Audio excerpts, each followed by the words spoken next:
I think it's just going to get weirder and weirder and weirder, and finally it's going to be so weird that people are going to have to talk about how weird it is. Eventually people are going to say, what the hell is going on? It's not enough to say it's nuts. You have to explain why it's so nuts. The invention of artificial life, the cloning of human beings, possible contact with extraterrestrials, the systems which are in place to keep the world sane are utterly inadequate to the forces that have been unleashed. Welcome back to Forbidden Knowledge News. I'm your host, Chris Matthew. Today my guest is Ryder Lee. First, I got two films out there in the streaming universe. Doors of Perception is on Amazon Prime. I Call It Louisiana is on Tubi, Roku, Apple, and many more. We are booking guests for January. If you have suggestions or you may like to be a guest, email me forbiddenknowledgenews@gmail.com.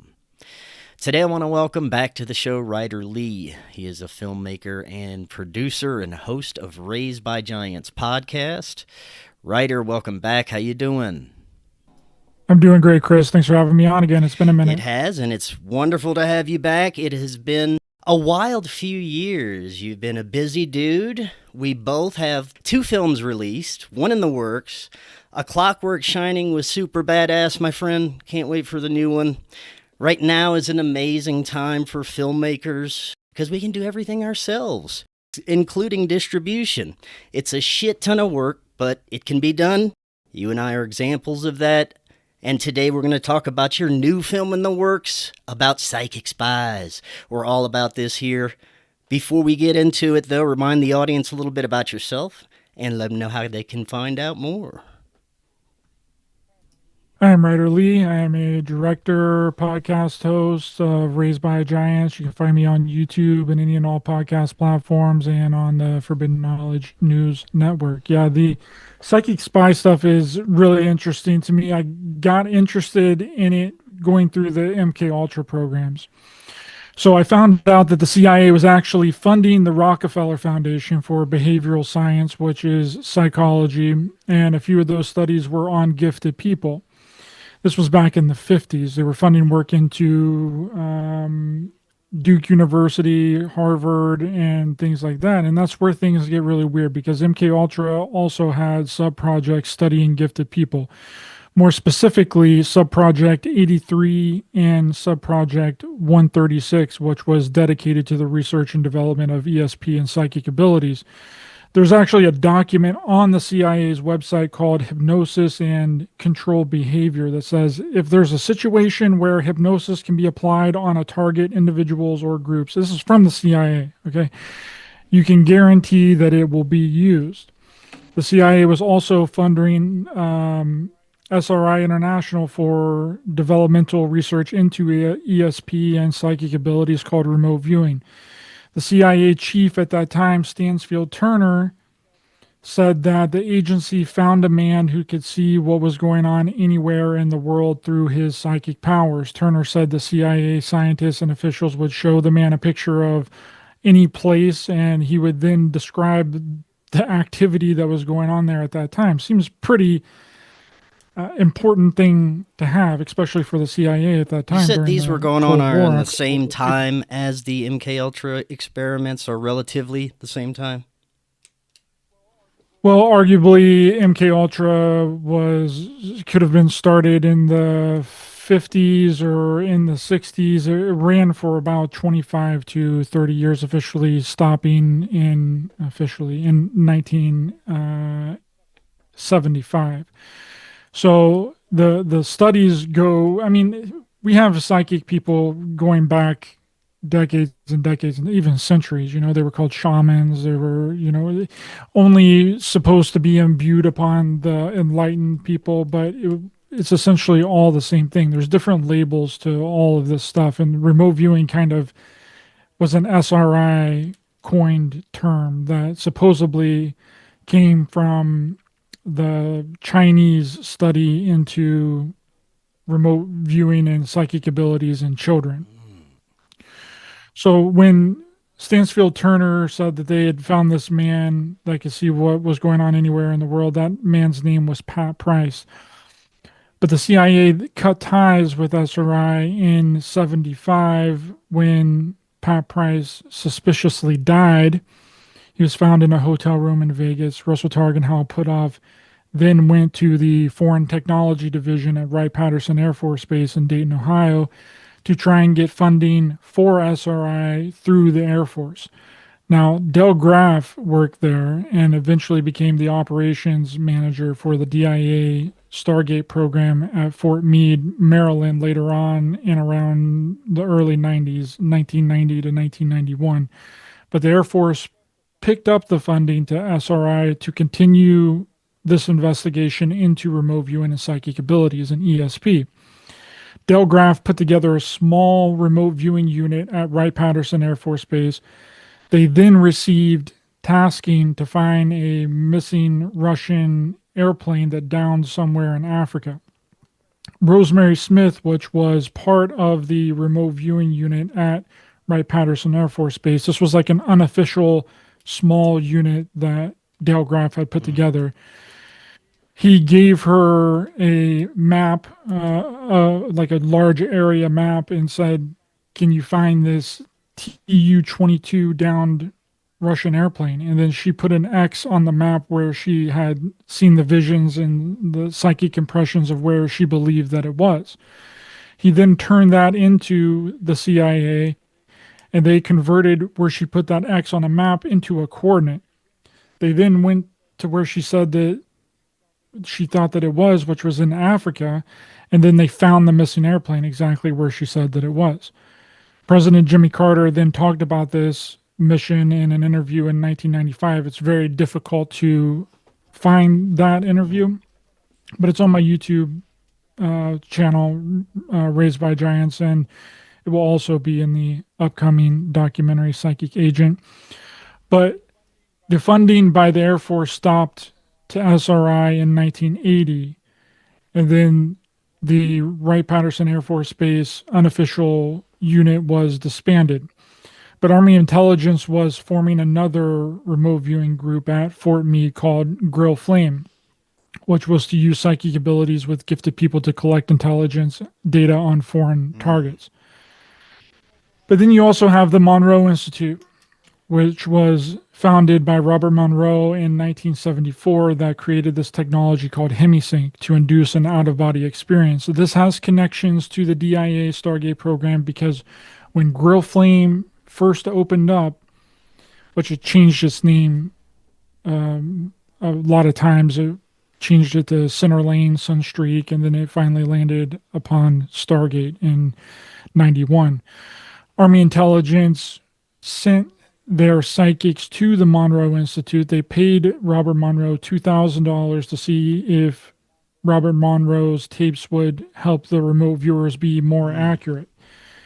But it turns out that being outside of your body while remote viewing is a pretty advanced form of remote.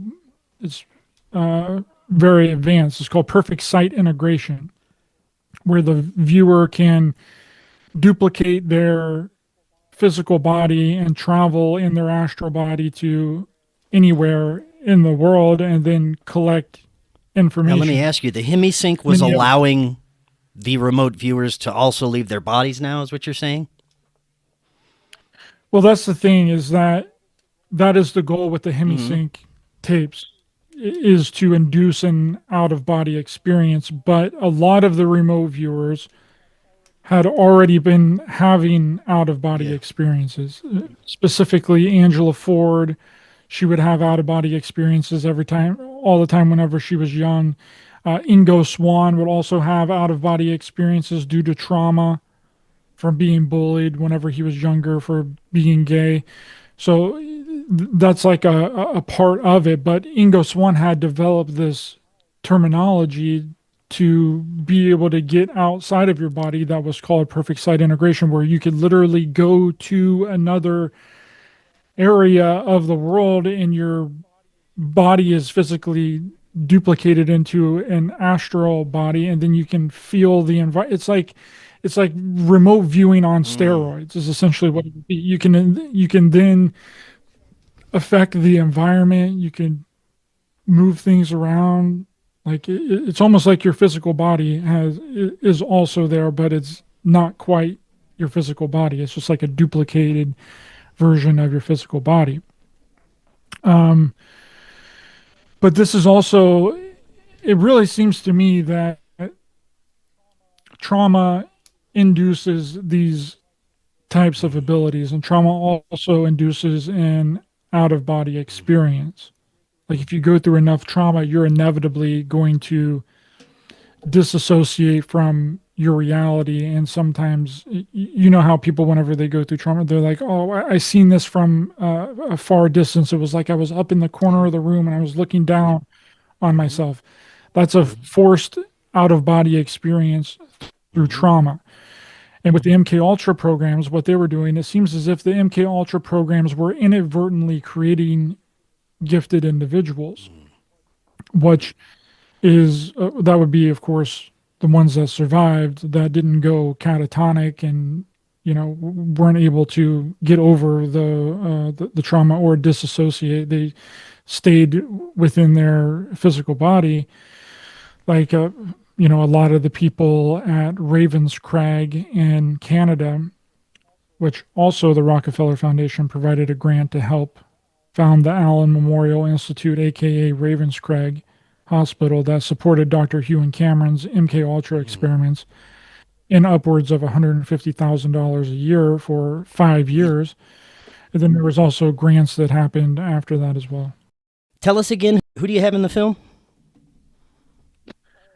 All confirmed people within the DIA Army Intelligence Remote Viewing Unit at Fort Meade. So Angela Ford, Dale Graff. Dale Graff was the operations manager, which I was just mentioning, that had the small remote viewing unit at Wright-Patterson Air Force Base. Lynn Buchanan, which the movie The Men Who Stare at Goats is kind of semi based off of. And then Dr. David Morehouse, which was also in the remote viewing unit at Fort Meade. And then I'll have other people that is also wasn't actually a part of the unit, but was in Air Force, Special Intelligence, and DOD. Did you get into any other types of applications for this? Maybe assassin work, being used to cause harm in some way remotely? Yes, I have, and that is that's kind of where the whole thing is kind of. Oh, leading. we won't give away too much then.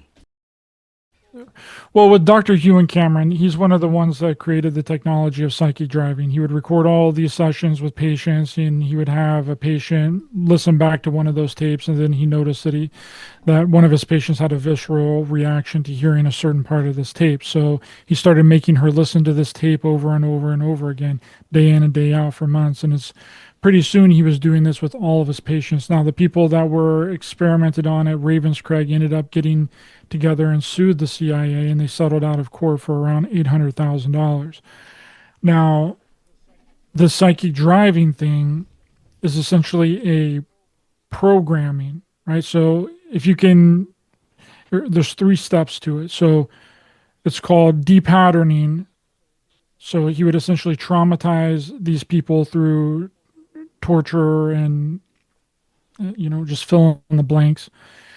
Then he would drug them. And this was an array of drugs. See, a lot of people believe that MK Ultra was just about LSD. Oh, they were just doing a little LSD. No, there was over 150 different drugs that were tested on within the MK Ultra program. Some of them including caffeine, amphetamine, antidepressants, antipsychotics, marijuana, like all of it. All of it was essentially tested on. And a lot of people don't know that Sidney Gottlieb, which was the head of the MK Ultra programs, I'm pretty much the only person that's ever brought this up before. He had a brother named David Gottlieb, which was a plant biologist. So it stands to reason that Sidney Gottlieb was probably getting some of these compounds of these drugs from his brother, which was a plant biologist. I don't think that you would do all of these experiments with all these types of drugs and have a brother that's a plant biologist and not utilize what he would be concocting in some sort of CIA designer drug. So with the psychic driving thing, so it's the depatterning. They remove all of your normal thinking patterns, rational thought, cognitive beliefs, and then through traumatization, and then they drug you with an array of drugs, and then they psychically drive you. Now, the psychic driving can be anything. It could be anything. Could be on the looped audio message that he was given, and then if you could take that a step further and put in a TV, right? So you would not only be getting looped audio messages, but you would also be getting visual messages. Now, this isn't something that's official that they were actually doing, but I'm common sense says that it developed, that it turned into something even more. That's just the official one, the looped audio message, right? Well, you could take that a step further, and you could take it to virtual reality, right? You can take a headset, put over the person, have them feeding audio into their brain and also a visual stimulus to make them believe something that didn't even happen, or make them believe something about themselves that wasn't even real, or something that was real and make them believe that it wasn't real. It works both ways. And we know that the military has been using video games to train their soldiers for decades now. They'll use simulations, they'll use video games, they'll take a gun that is just as heavy as a real gun and have them shoot imaginary video game targets. They'll use data simulations to do explosions and tanks and all of that. They've been doing that for a really long time. So it only stands to reason that this is going to develop into something more.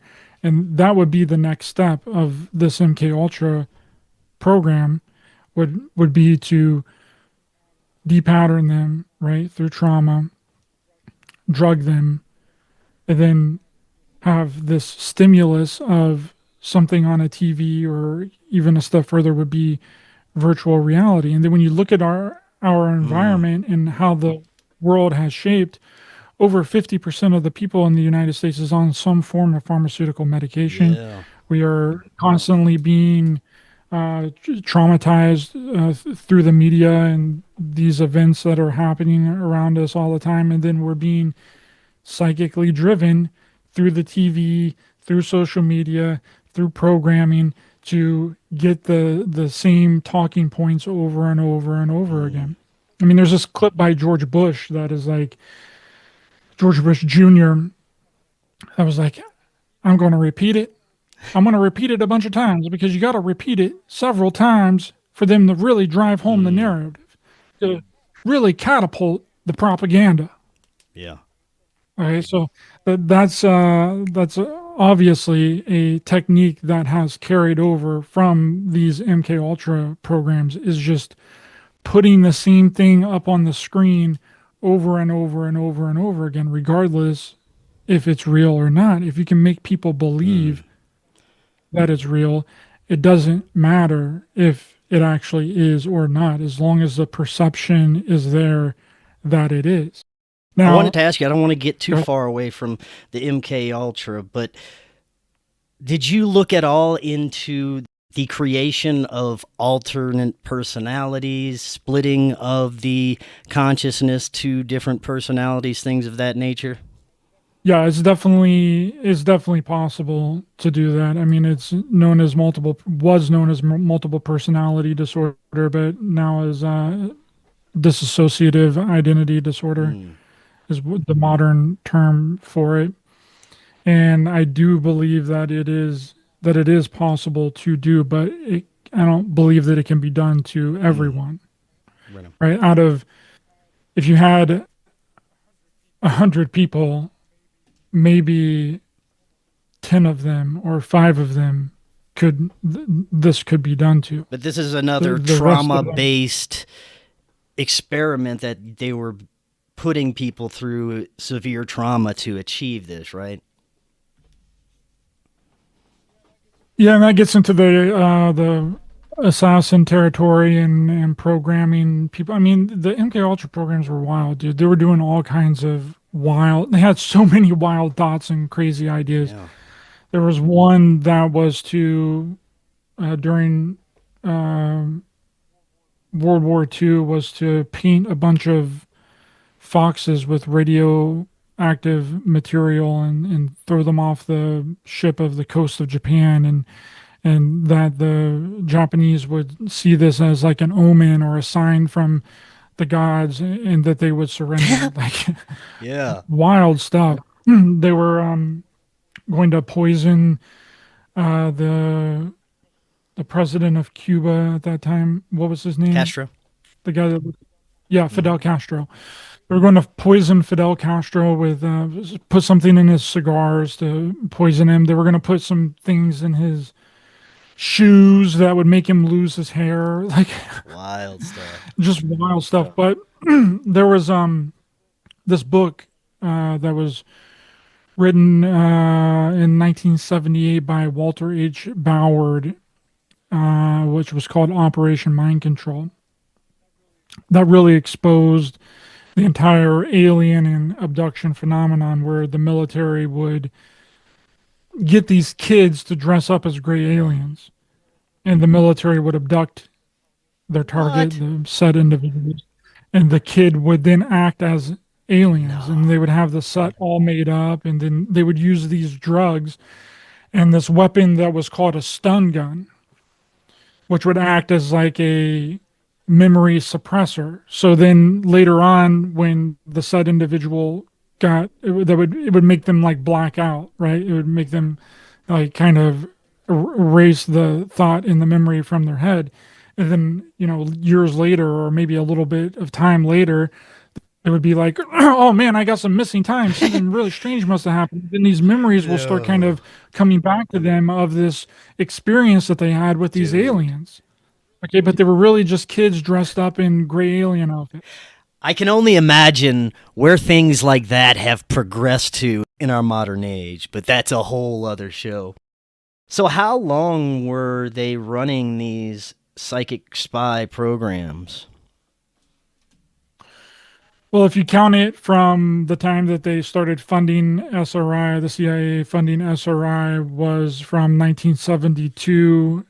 But if you're not, then it would be 78 whenever the Army first started implementing the remote viewing stuff into Army intelligence at Fort Meade, which was Grill Flame. But then they shut down that program, and then they turned it into Sunstreak and Center Lane, and then it eventually settled on Stargate. So officially, Army intelligence had a program from 78 and then it got transferred to the DIA, and became a DIA under the umbrella of the DoD Special Access Program in 85. And then it ran for 10 more years under the DIA and the DoD to 1995. Mm-hmm. Any thoughts on how they're integrating it, other than what you said earlier, obviously, with the drugs, social media, and virtual reality, basically, that we live in? Seem to have been experimentation to get us to a certain point and beyond, but any thoughts on where else these programs might have been integrated into? Well, I mean, every facet of our existence has essentially been turned into some sort of MK Ultra style program, style psyop, right? Now, when you talk about the type of Stranger Thing aspect of this, because people are probably wondering, oh well, this is interesting, this is cool, but where does the experimentation on kids come in, right? Well, we know that there were these programs set up as teen behavioral modification schools. okay, in Utah, some in upstate New York, okay, where kids would literally be abducted from their home, where their parents would pay this company to come and abduct their kid, but handcuff them, blindfold them, throw them in the back of a SUV, sometimes on an airplane, a private airplane, and fly them wherever this facility was. Okay, so some of those first ones started in Utah, and then it kind of spread out all over the United States and into Arizona and into New York. One of those is called Ivy Ridge in New York. So, and a lot of the people that were involved in these teen behavioral health modification schools describe them as a form of MK Ultra. Some of the exact same techniques that were used on them are the same types of techniques that you can read about in these MK Ultra documents, the 149 subprojects of MK Ultra. Now, if you get into the Twilight Learner program, which was developed by a psychiatrist named Thomas H. Budinsky, it was a neurofeedback program which was started in Colorado, which was dubbed Pink Noise to supposedly help produce relaxation, facilitate learning. And this one is kind of a big one, which is to alter mental states. Kind of sounds similar to the Monroe Institute, right? The Twilight Learner program is referred to as a sleep state suggestion experiments. Now, it's possible that the tapes that Thomas Budinsky used was some of the tapes that the Monroe Institute was also using. I'm still doing research into this, but I know somebody that was a part of the Twilight Learner program in Colorado that has some of these tapes. Wow. She can't play them yet because she doesn't have a cassette tape recorder. But I do know someone that has these tapes, so I'm trying to figure out a way to play these tapes to see if they are any way connected to the Monroe Institute gateway tapes, because this is a very important connection. Because there's the school gate programs, which were gifted individuals, public school programs, right? And there's also the gateway program. So and then there's the Stargate program. So all this stuff gets very convoluted and kind of all mixed together because it all has gate at the end. Bro, have you seen Wayward Pines on Netflix? Yes. The abducting of kids, bringing them to this experimental school. That's exactly what that show was about. It's exactly what the show is about. And there's also another show called The Institute on MGM Plus. It's a show that's based off of Stephen King's book, The Institute, where kids are abducted out of their home, taken to this facility because they have psychic abilities and psychic powers. That is crazy, man.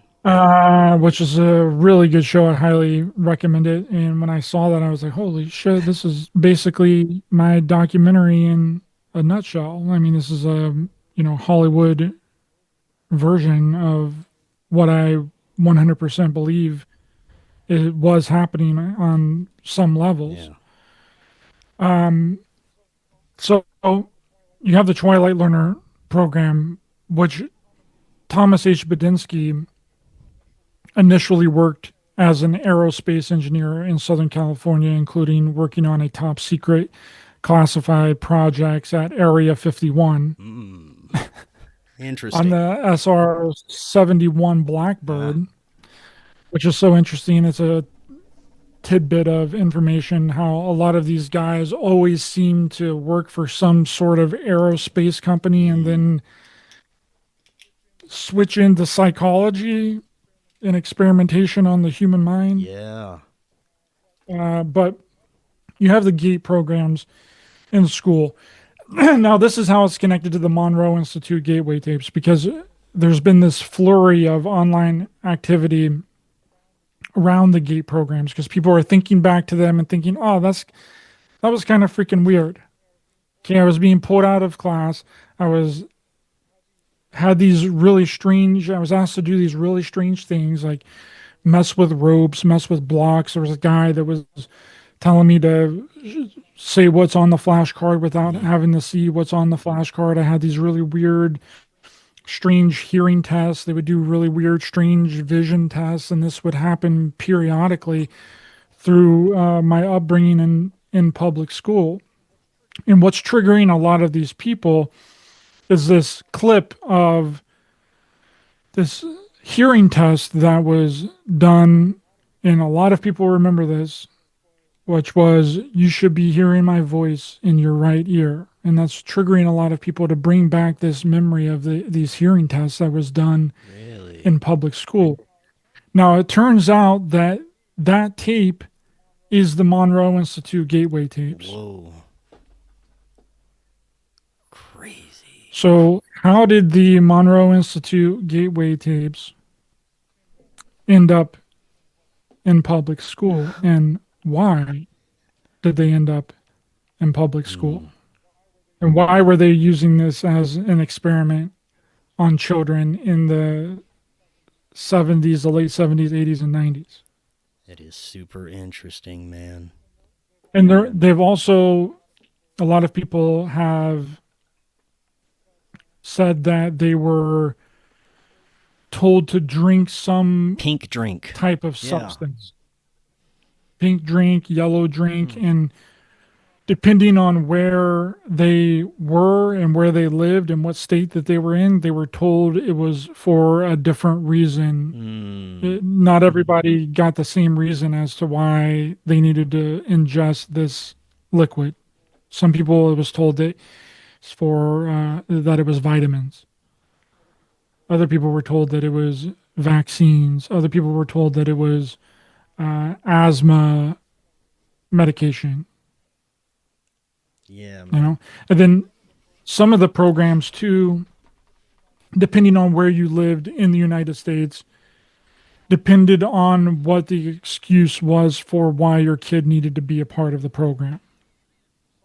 Some of them were, oh, he's a genius. He needs, or they need, or the girl or whoever it is, they're a genius. They need to be put inside of a special type of program for advanced learning kids.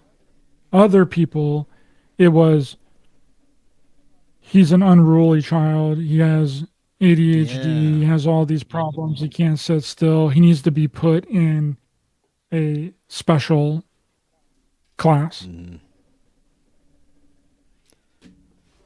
So if you were in California during this period of time, you would probably be told, oh, well, your kid needs special attention because he's he's very smart. He's scoring very high on a lot of these tests. We need to put him into a special class. He needs to be put into, and the parents were like, okay, yes, do it. Do it, whatever. And then if you were in, I don't know, Ohio or Pennsylvania or someplace northern East Coast, it would more likely that it would be your kid is unruly, your kid can't sit still, he's got problems, he's being disruptive in class, he needs to be put into a special class to where with other kids that are like him, and the parents are like, yes, put him in. So they're using different techniques and different reasons for why the kids need to be put into a gifted classroom, depending on what location you live in during that time. Damn. And these ran from, they had to have started in the late 70s. In through the 80s and probably ended in the late 90s. And a lot of people remember these programs. They remember them very vividly. Now, there is a possibility that it didn't have anything to do with psychic abilities. There is a possibility that it had something to do with recruitment, that it had to do with putting people in positions of power. I'm sure it's multi-layered. all of these operations seem to have multiple purposes going on at one time. Well, a lot of people that I have talked to personally that kind of finished out these types of programs, like the gift to school gate programs, or MGM, mentally gifted minds. That's what it was known as in California. They all ended up in some form of military service. Really? I've talked to some people that knew some family members that were a part of these programs that are head writers for the New York Post, or you know what I mean? Like it's really could be strange. Some kind of grooming program. It makes me wonder if they're still doing this now with the access of technology, and like you were saying earlier, the ability to get kids hooked on prescriptions and constantly be in a state where they are susceptible to hypnosis through technology now, instead of having to actually bring the kid to a specific class or kidnap them anymore. It may be just easier to access through this stuff. Yeah, 100% easily access through technology and meet the people, the kids where they are online, just like the most recent Rockefeller collaboration with famous influencer Mr. Beast. That's what they talked about, is to help children. Really? Online. Yeah, we need to meet the kids where they are, and where they are is online. So it's definitely a technology-based way now, and I really don't think, except in maybe a special scenario or a special case, that they would even need to use a psychic anymore. Because everything is tracked online. Everybody has a phone. You can know the location of where anybody is at any given moment. Track their IP address, you know exactly where they are. No. You know, there's Pegasus software that all you literally need to do is have the person's phone number, and you could hack whatever. You can literally have a duplicate copy of their phone, exactly what they're doing every single day on your computer. So the tracking and the data collection no longer needs to be done through a psychic individual. Yeah. It's now just technology. I want to get your thoughts on some of the things that I've heard over the years that may be associated with these remote viewers or psychic spies. Many have said that when you are out of body or you're remote viewing, that there may be some sort of psychic block or someone else that is out in the astral waiting for people to stop them from accessing certain information, certain areas. Do you think that's true?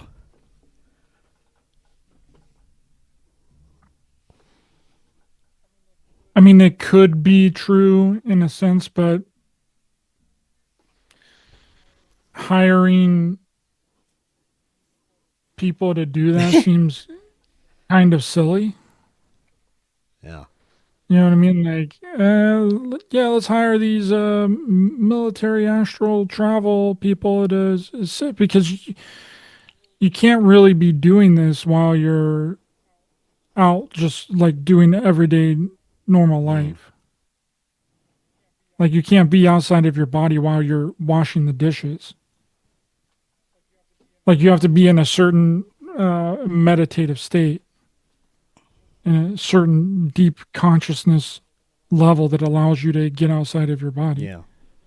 And then to be able to even control that, to know how to control to get outside of your body, is very difficult to do. I don't think that anybody can actually do it verbatim every single time that they try.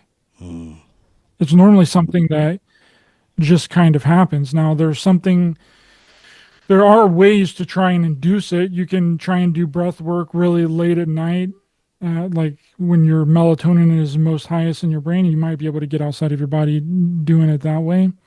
But it's not something that you can just lay down and expect to immediately get outside of your body. It's just not the way that it works. So I highly doubt it. It seems like that if people are saying that that's what's going on now, there are like ways to block remote viewing through certain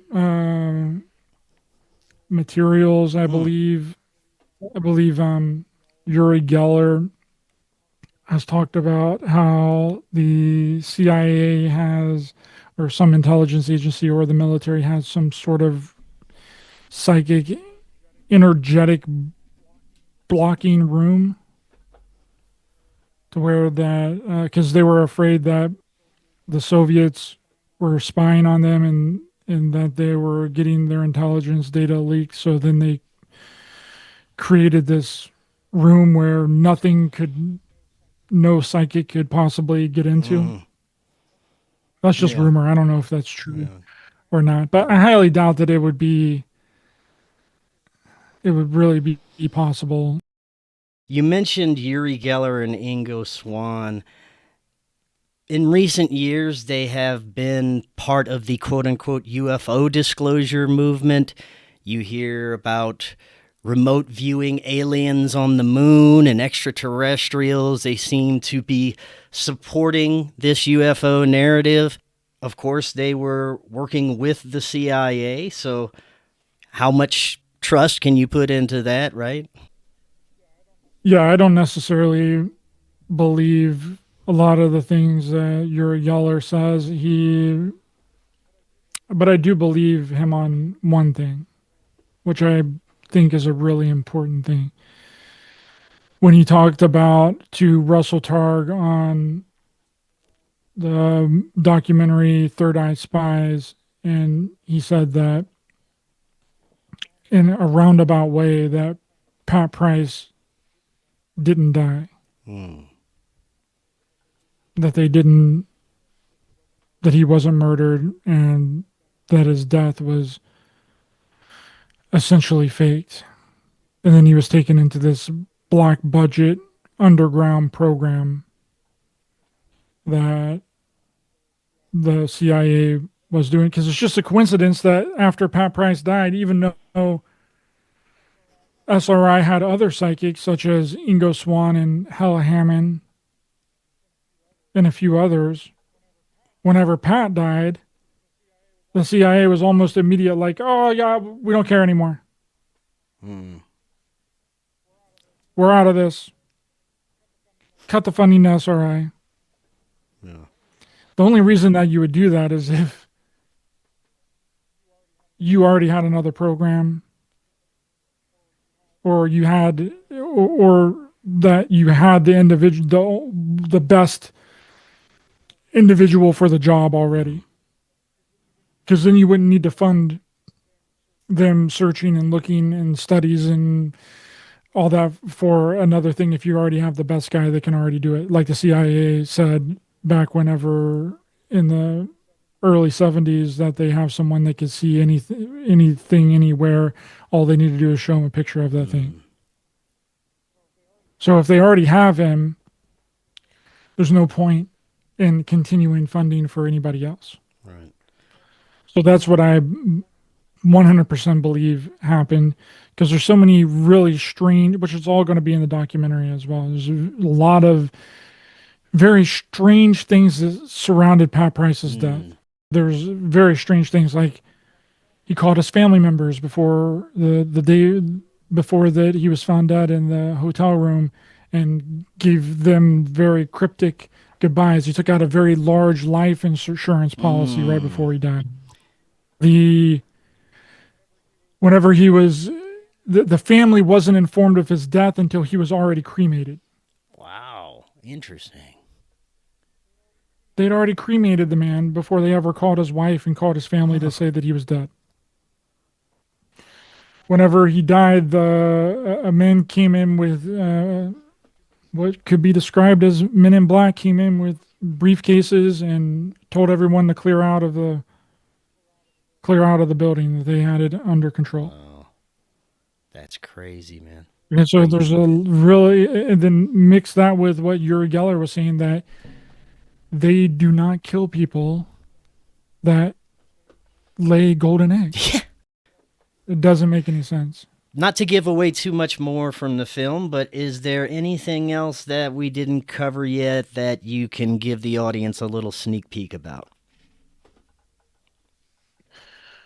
Well, there's going to be a lot of, the documentary is going to run about an hour and 40 minutes. Nice. That it's going to cover a lot of information really quickly. The history of the remote viewing unit. It's going to get into the GATE programs. It's going to get into the Monroe Institute gateway tapes, because that's another thing.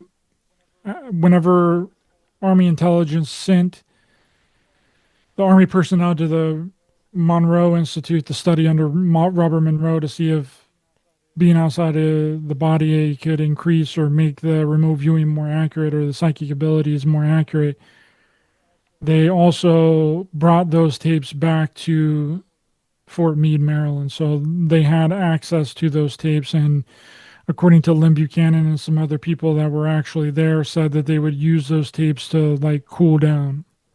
And like after a remote viewing session to like relax and like gather their thoughts back into it. Now, I don't want people getting the wrong impression of remote viewing and how remote viewing works. It's not 100% accurate. It's never been 100% accurate. And sometimes the people that are seeing these things aren't really even seeing them. They're getting impressions. Okay, so how it would work is they would get into the relaxed state.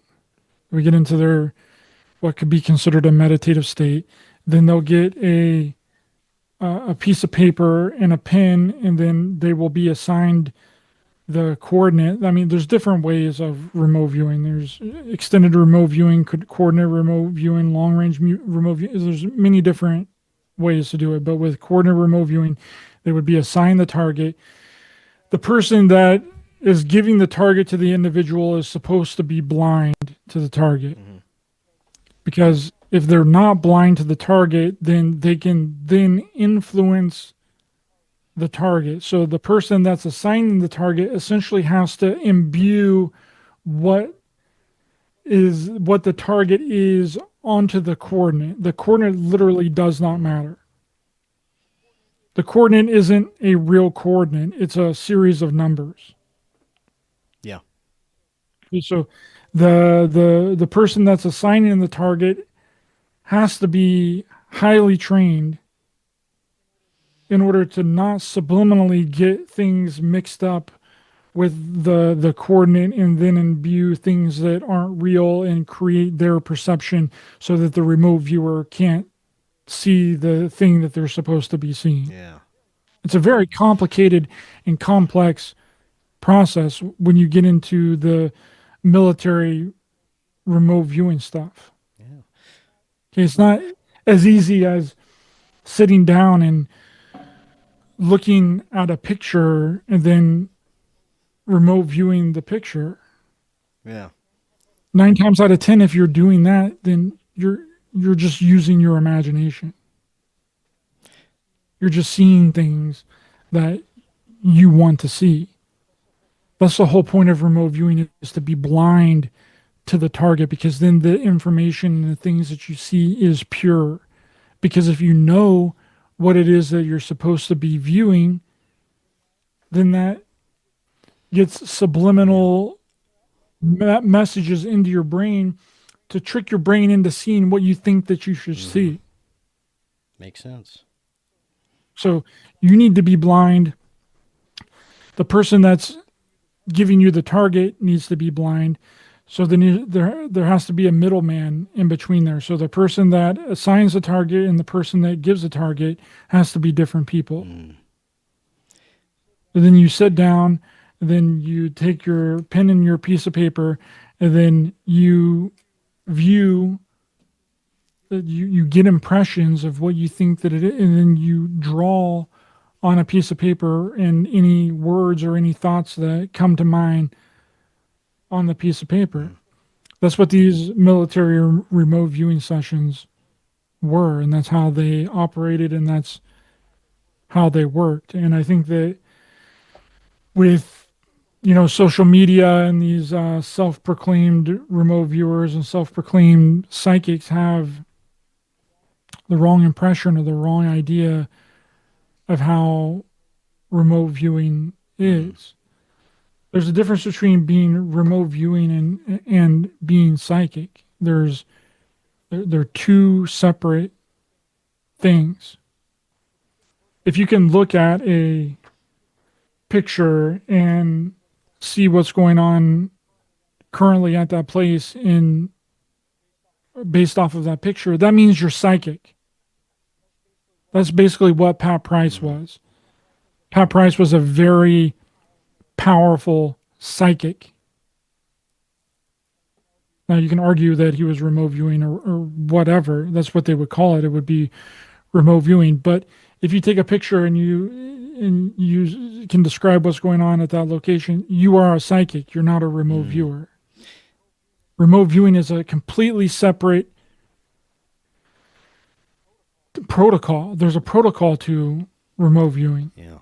So people are getting these things mixed up, thinking that they're remote viewing when they're not actually remote viewing. They're literally sitting down and using their imagination to come up with what their brain believes might possibly be going on at that location. Now, I know we went over the possibility of remote assassins, but do you know if they were also able to, say, affect the environment of what they were trying to remote view in any way? Many experiments of that. Ingo Swann would do that on many occasions. That's one of the things that he did that got the military and the CIA interested in the phenomenon. He would be able to remotely affect the environment and move things around that he wasn't even near. It's called remote perturbation. That's the official term, which would translate to something like remote telekinesis, to where you can move an object that is nowhere near you or around you. That's crazy. Yeah, the Russians were also into remote perturbation, remote influence. Believe personally that it is possible to do it. You can remotely, which then gives a whole new definition to, haunted activity and spirits and ghosts. Maybe it's not even ghosts. Maybe it's not even spirits, dude. Maybe it's literally a living person that's remote viewing you and affecting your environment. Well, right on, man. I can't wait for this film.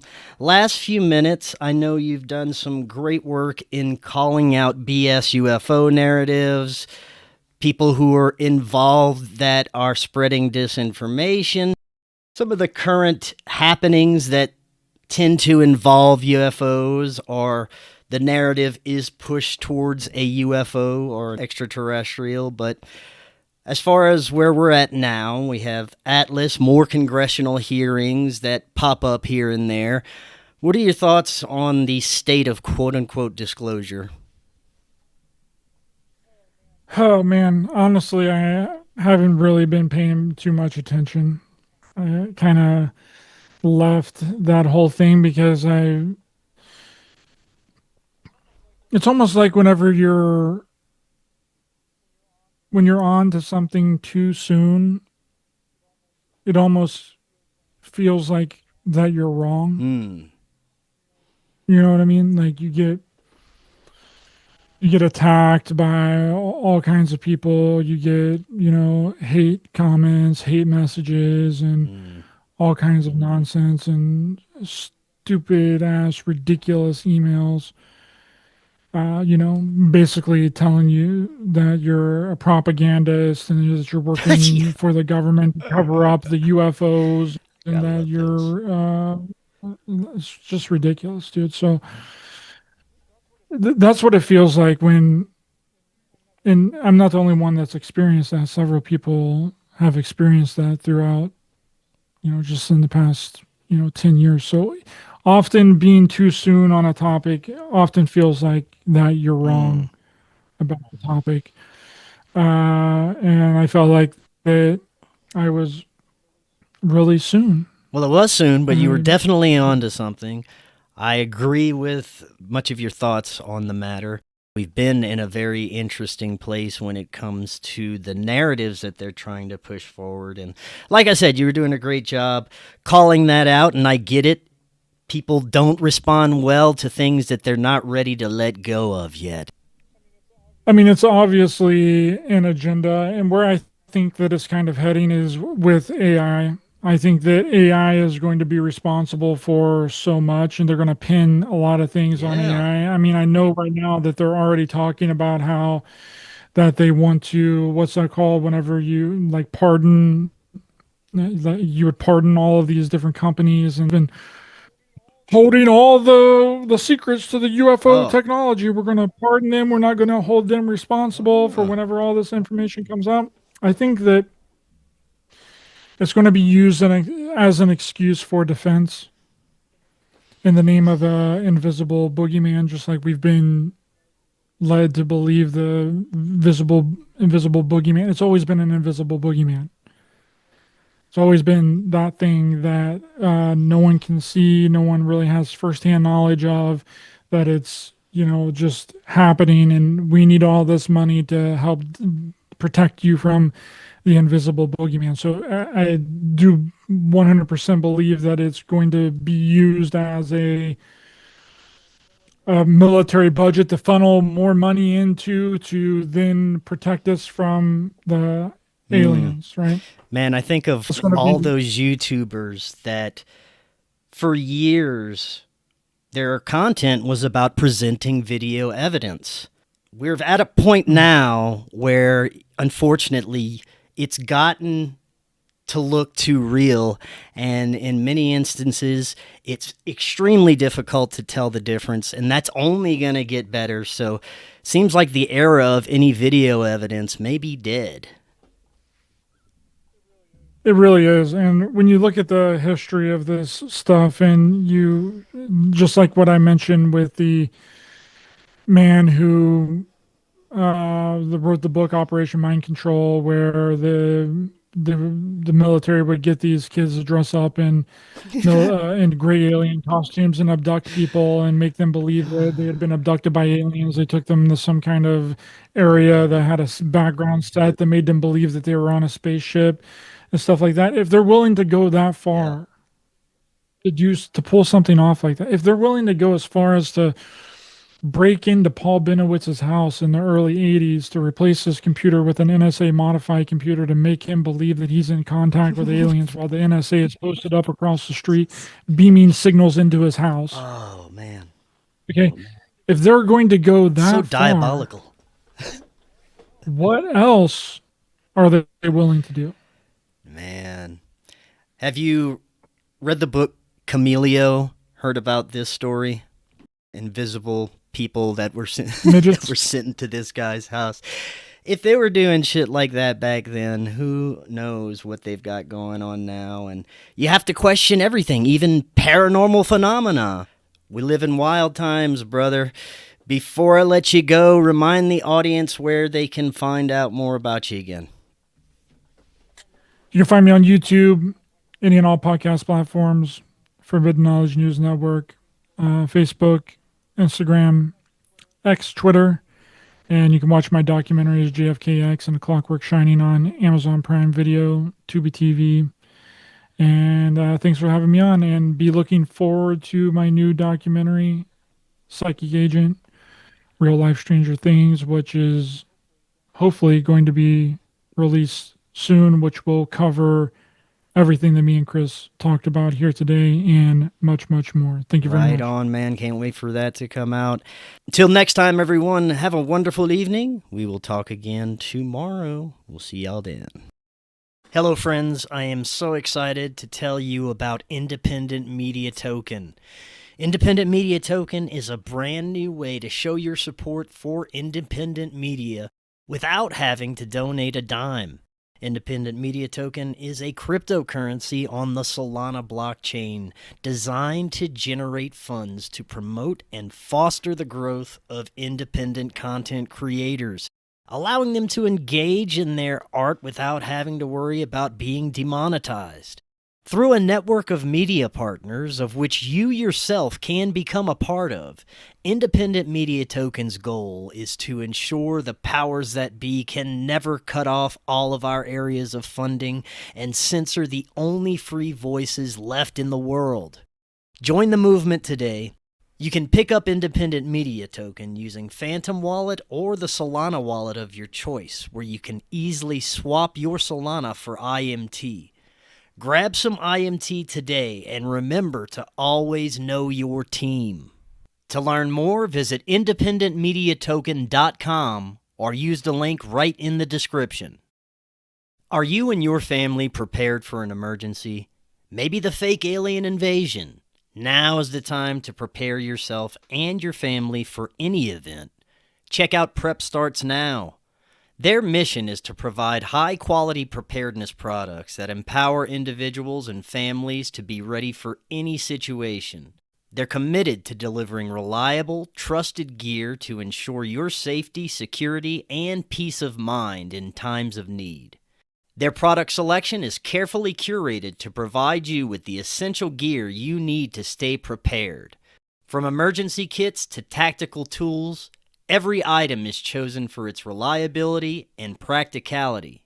Prep Starts Now understands the importance of family, and their goal is to equip you with everything you need to build a solid plan for your family's preparedness. In today's ever-changing world, being prepared is more important than ever, and Prep Starts Now is here to help you and your family stay ready with quality products and practical guidance. Use the link in the description and get 15% off your order. If you're looking to start your therapeutic microdosing journey, but don't know where to start, especially when looking for the highest quality ingredients, including nootropics, and what you'd expect from a true microdose capsule, check out our friends at Brainsupreme. They offer the absolute highest quality ingredients so you can start your microdosing journey knowing that you're getting top-notch ingredients. To find out more, visit their website using that link right in the description, and you can get 15% off your entire order.